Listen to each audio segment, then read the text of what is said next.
Kim Chu, pinapaalis sa Showtime.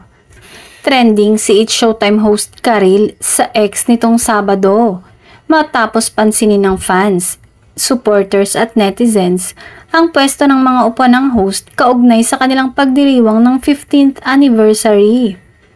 Ilang netizens kasi ang pumalag na ang kasama ni na Vice Ganda at Ann Curtis sa gitna ay si Kim Chu. Nasa bandang unahan kasi si Karil, katabi at kahilera sina Jackie Gonzaga at Sean Dominguez. Nasa kabilang side naman sina Ryan Bang, MC at Lassie. Katwiran ng mga netizen, mas matagal na raw si Karil sa show kumpara kay Kim. Hindi lamang daw nagsasalita o pumapalag si Karil dahil likas nitong kabaitan. Pero kung totoosin daw, mas deserve umano ni Karil na nasa spotlight. Umani naman ito ng iba't ibang reaksyon at komento mula sa netizens. The more na gagawin yung big deal yung billing, the more na mas na-justify yung pwesto ni Kim. Wala yan sa tagal.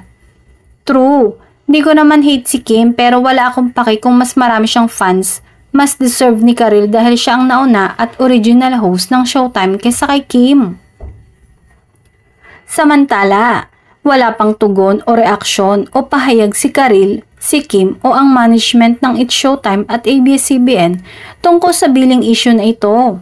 Kung titingnan ng kanyang ex-post, ay mukhang hindi alintana ni Karil ang mga pangintrigang ito patungkol sa billing.